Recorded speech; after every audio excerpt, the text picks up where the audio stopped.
نئے اسلامی سال کا پہلا جمعۃ المبارک ہے۔ آج کے جمعۃ المبارک کے اندر ہماری گفتگو کا موضوع فضائل اہل بیت ہے۔ اللہ رب العزت نے قرآن پاک کے اندر ارشاد فرمایا، الرحمن علم القرآن، رحمان وہ ہے جس نے قرآن سکھایا۔ رحمان قرآن سکھانے والا ہے اور اس کا محبوب قرآن سیکھنے والا ہے، اور جو سکھایا گیا ہے وہ قرآن ہے۔ اب کوئی شاگرد کسی استاذ کے پاس پڑھتا ہے تو جتنا اعلیٰ استاذ ہوگا وہ اتنے ہی فخر محسوس کرے گا کہ کیا بات ہے، میں فلاں استاذ صاحب کے پاس پڑھا ہوں، خادم حسین رضوی صاحب میرے استاد ہیں، عبدالستار سعیدی صاحب میرے استاد ہیں، ڈاکٹر فضل حنان صاحب میرے استاد ہیں۔ یعنی جتنا بڑا استاد ہوگا شاگرد اتنا ہی فخر محسوس کرے گا اور اتنا ہی وہ اعلیٰ علم حاصل کرے گا، اتنا ہی علم کے اندر وہ پختہ ہوگا۔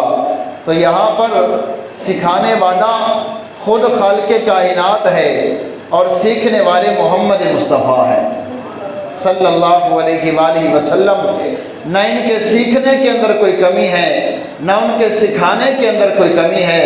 جو کتاب سکھائی جا رہی ہے نہ اس کے اندر کمی ہے، تو سکھانے والا بھی وراء الورا ہے، سیکھنے والا بھی وراء الورا ہے، جو کتاب سکھائی جا رہی ہے وہ بھی وراء الورا ہے۔ جب کوئی کسی کو سکھاتا ہے تو اس سے پوچھا جاتا ہے کہ تو نے کون کون سے سبجیکٹ پڑھے ہیں، کیا کیا سیکھا ہے، کیا کیا پڑھا ہے۔ تو آئیں ہم دیکھیں کہ پیارے محبوب صلی اللہ علیہ وآلہ وسلم کو خالق کائنات نے کیا کیا سکھایا ہے۔ تو اللہ رب العزت نے ارشاد فرمایا، وَعَلَّمَكَ مَا لَمْ تَكُنْ تَعْلَمُ، اے محبوب ہم نے آپ کو ہر وہ چیز سکھا دی جو آپ نہیں جانتے تھے، جو نبی نہیں جانتے تھے وہ نبی کو بتا دیا۔ اب پیدا ہونے سے پہلے نبی کچھ نہ جانتے تھے، لہٰذا نبی کو سب کچھ سکھا دیا۔ اس کے اندر چاہے دنیا کا جو بھی علم ہو، فلکیات کا جو بھی علم ہو، ارضیات کا جو بھی علم ہو، اور زمین و آسمان کا جو بھی علم ہو، خشکی و تری کا جو بھی علم ہو، مشرق و مغرب کا جو بھی علم ہو، شمال و جنوب کا جو بھی علم ہو، پستی و بلندی کا جو بھی علم ہو، چھ جہاد کا جو بھی علم ہو، فرشتوں کے متعلق علم ہو، انسانوں کے متعلق علم ہو، جانوروں کے متعلق علم ہو، شجر و حجر کے متعلق علم ہو، اور خالق و مخلوق کے بارے میں علم ہو، خالق کائنات نے سب کچھ سکھا دیا ہے۔ تو پھر ان کے علم کا عالم کیا ہوگا؟ کوئی کہتا ہے کہ نبی کو یہ نہیں پتہ تھا، نبی کو وہ نہیں پتہ تھا، نبی کو یہ نہیں پتہ تھا، نبی کو وہ نہیں پتہ تھا۔ میں نے کہا چلو لسٹ بنا کے لے کے آؤ کہ نبی کو کیا کیا نہیں پتہ تھا۔ ایک لسٹ اس نے بڑائی لمبی چوڑی کہ نبی جو ہے وہ ریاضی بھی نہیں جانتے تھے، بیالوجی بھی نہیں جانتے تھے، آئیڈیالوجی بھی نہیں جانتے تھے، اس کے علاوہ کافی علوم لکھ دیے کہ یہ نبی نہیں جانتے تھے۔ تقریباً 100 علوم پر مشتمل اس نے ایک لسٹ بنائی۔ ایک لسٹ میں نے بھی تیار کی، دونوں کو ایک ساتھ رکھا، 200 علم ہو گئے۔ لیکن جب میں نے دیکھا کہ قرآن کے اندر اللہ رب العزت نے اعلان کر دیا ہے، وَعَلَّمَكَ مَا لَمْ تَكُنْ تَعْلَمُ، اے نبی جو تو نہیں جانتا تھا وہ اللہ نے تجھے سکھا دیا۔ یہ سنتے ہوئے، یہ پڑھتے ہوئے میں نے اپنی لسٹ کو پھاڑ دیا۔ اب کوئی علم جمع کرنے کی ضرورت نہیں اور یہ بتانے کی ضرورت نہیں کہ یہ نہیں جانتا تھا۔ جو نبی نہیں جانتا تھا وہ خالق کائنات نے سکھا دیا ہے۔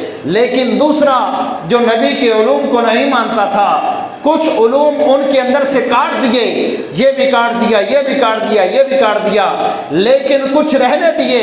میں نے پوچھا بھی کچھ کاٹے کیوں ہیں؟ وہ کہتا اس لیے کہ اللہ نے فرمایا وَعَلَّمَكَ مَا لَمْ تَكُنْ تَعْلَمُ۔ میں نے کہا جب یہ فرما دیا پھر کچھ رہنے کیوں دیے؟ کہتا ہے کچھ اللہ کی مانتے ہوئے کاٹ دیے اور کچھ اپنی جماعت کی ملا کی مانتے ہوئے باقی رہنے دیے۔